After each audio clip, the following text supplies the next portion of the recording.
Hey, what's up? I'm Kim Witte of Witte Artistry. I'm a professional makeup artist, and I'm going to teach you how to create this devastating bar fight trauma look using Narrative Cosmetics palettes.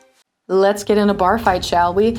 You're going to need the supplies that I'm flashing on the screen. All of the links to these are in the description below and sold on narrativecosmetics.com. I'm using a combination of their alcohol-activated palettes and their quick-dry creams with a variety of things needed to activate and apply them. I drew out a little test run of what I wanted the makeup look to do on a makeup chart, just so I had a better idea of what I was doing, along with looking up a variety of makeup references. This is important. Careful when you look up stuff though regarding trauma, it can make you a little bit squeamish. I am using maroon cream makeups around my eye sockets. Basically what I wanted to do is to create two black eyes.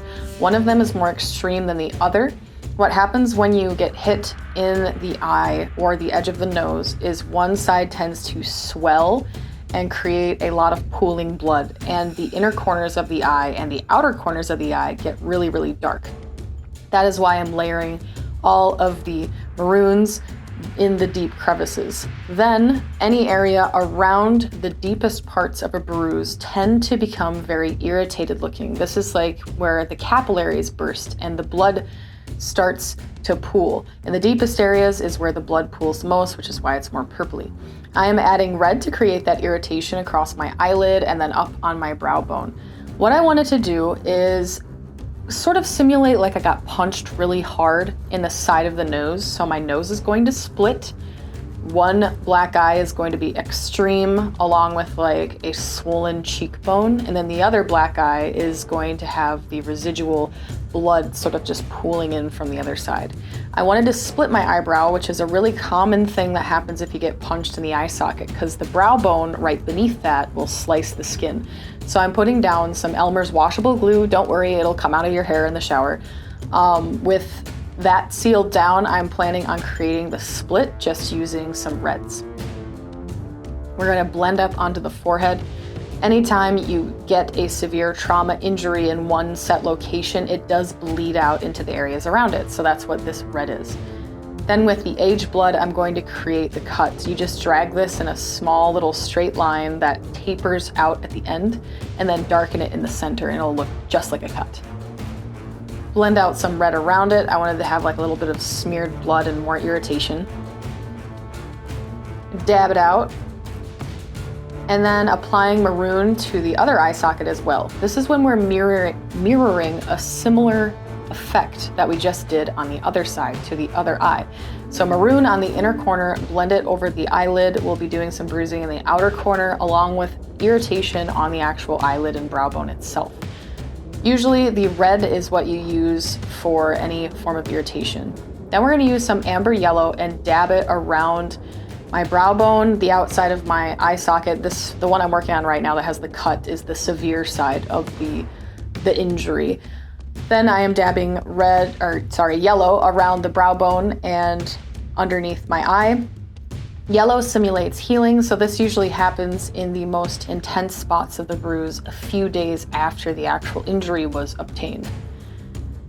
Deepening the sockets a little bit on the inner corners, because that's where most of the blood will pool, and then feathering out red on the outside of the eye socket.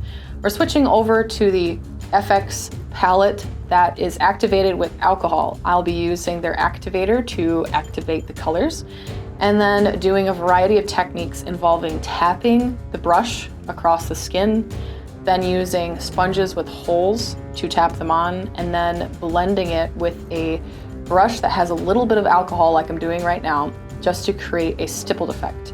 I'm adding some bruise tone to my cheekbone, along with prime red to make it more inflamed, and just dab that all over the bottom of the cheekbone. I want the top of the cheekbone to look like that's where I got struck, and the areas above and below it are swelling, and that's where the blood is pooling. Then with some prime blue, I'm going to deepen that bruise. Use blue sparingly in bruises. I found it can make it look a little cartoony. I will be scumbling quite a lot with blue to just create like veins almost underneath the skin. Then with aged blood, I am going to darken the top of my nose where I got struck.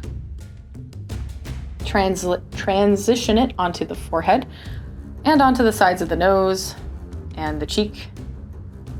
Then to create inflammation on an area that has some scratches, I am just putting some prime red on it and then using the aged blood to just drag a straight line across.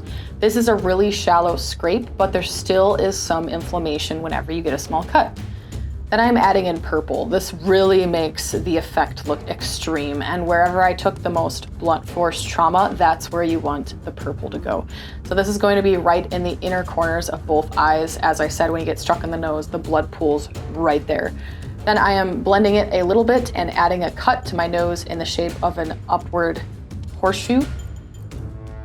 Then I'm creating a split lip and a bruised lip. This is as if you got struck in the side of the jaw. So I wanted the bruise to have a horseshoe shape that droops down with the side of my face.